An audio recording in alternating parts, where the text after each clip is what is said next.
Hello, everyone. Welcome to my channel. There's this wonderful interview that I just saw in the Diary of the CEO.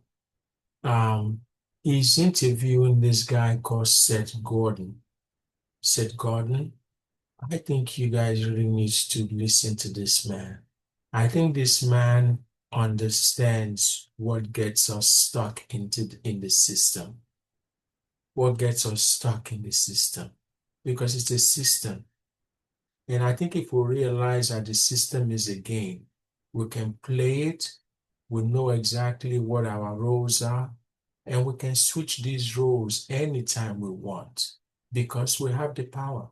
We're the participant. We set the rules. No one sets the rules for us, although we think that they do, but they don't. But this guy actually tells you, he really shows you your potential, your power, and how you can play this game of life and play it right and win. Okay, so let me just share this with you.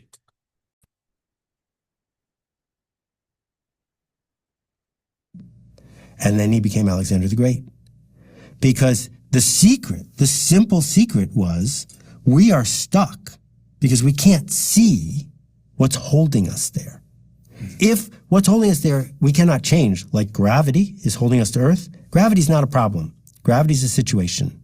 Going to the moon doesn't deny gravity. It works with the fact that it exists. But we are working with problems, but we're confused because we want two things. So can I show you what I mean? Yeah. Okay. So here's an actual carrot, and here's actual water.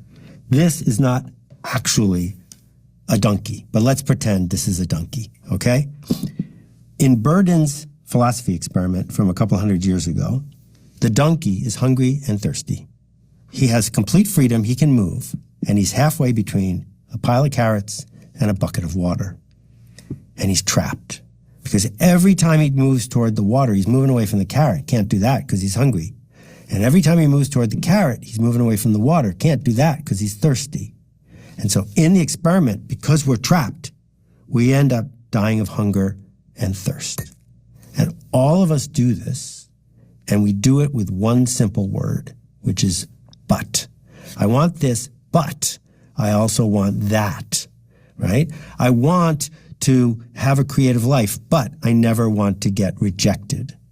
I want to run the marathon, but I don't want to get tired. And we hide the but. We don't say the but out loud. So my favorite story, which I talk about. Let's stop here a little bit and let's just imagine. Let's just really, really think about what this man is saying here. It is just incredible. You know, it's so simple how he's explaining it, but it's really, really deep. It's what keeps us stuck. It's what really keeps us where we are. Because we always feel that the system which we created ourselves, we participated in it, we drafted it, we voted for them. We say, yes, that's what we want to be ruled by. And then we get into that system, and that system, instead of us mastering the system masters us. So that's exactly what he's talking about. There's absolutely nothing wrong wanting all of these things because that's, of course, what the system wants us to do. We want this nice car. We want this job. We want the money.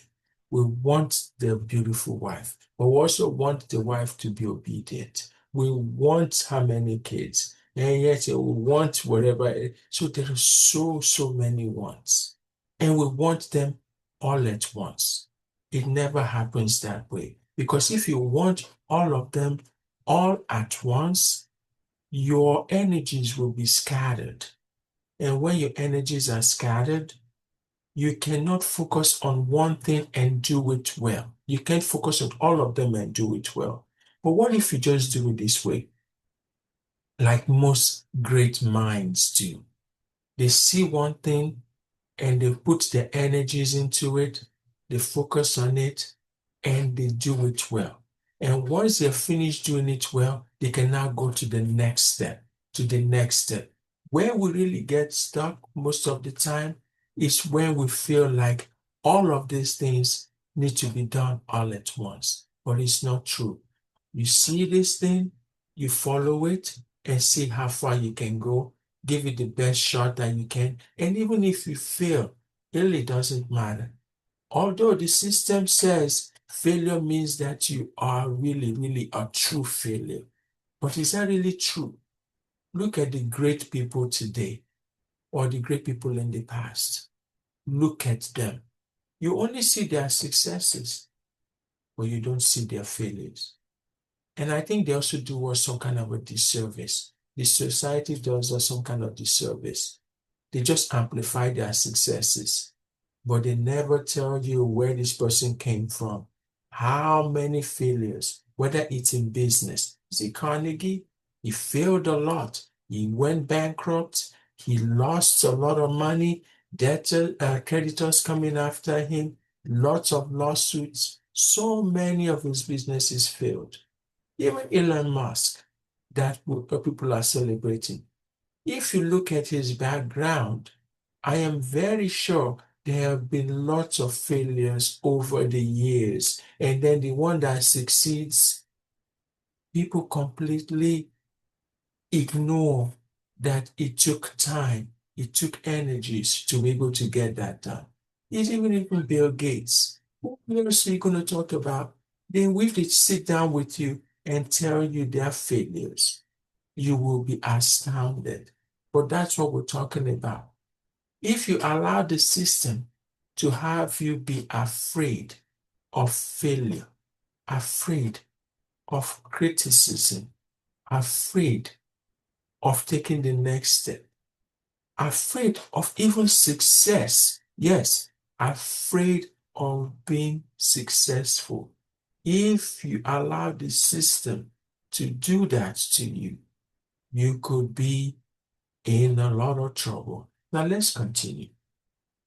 In the book is Jackson Pollock. So Jackson Pollock was the most famous painter in America in the 1940s, about 80 years ago. He was on the cover of Life magazine. He had 3 years where he could do no wrong. His paintings were snapped up. Everyone saw him as a little bit of a hero. It's very unusual for an artist to be a hero in their own lifetime. And his wife, Lee Krasner, later said that he felt like he had done everything he could do with this cycle of art. And what most people in that situation would have done is become a Jackson Pollock cover band, paint more versions of his old paintings, take the money, you won. He wanted to be a brilliant creator. He wanted to be on the frontier. So he stopped painting Jackson Pollock paintings. He went to a studio and came up with a whole new style. Different size canvas, different approach. It didn't look like Jackson Pollock had done it. And he brought it to this big show, and the world yawned. Not one piece sold. And to this day, if you go to a museum, you will probably not see a second cycle Jackson Pollock. This led him to become even more of a substance abuser, which led to him dying in a tragic car crash that killed somebody else as well. Because Jackson Pollock wanted two things. He wanted to live on the frontier and be the creative artist on the cutting edge, but he also wanted to be the celebrity who could sell everything he made and was seen as a genius. He forgot how many years it took the first Jackson Pollock to accomplish that. And because the second Jackson Pollock didn't hit, the but became really loud in his head. You can't have two of these things if they are diametrically opposed. We need to find where is the but. I want this, but I want that. It's usually hiding as an and. But once we see it, once we say, oh, that is what is keeping me from giving the people I'm trying to serve what they need, that's why I'm not getting where I need to go, we can remove the pole, see the entanglements, see what we're measuring wrong, forgive them, make a new decision, and the problem goes away. Incredible, incredible story. And of course, the tragic, tragic story of Jackson Pollock. And let me say this, Jackson Pollock There's a piece of Jackson Pollock in all of us. There's a piece of Jackson Pollock in all of us. The but, or wanting to get stuff quickly. You cannot stop a winning formula. If you have a winning formula, what is the use changing it? What is the use changing it completely?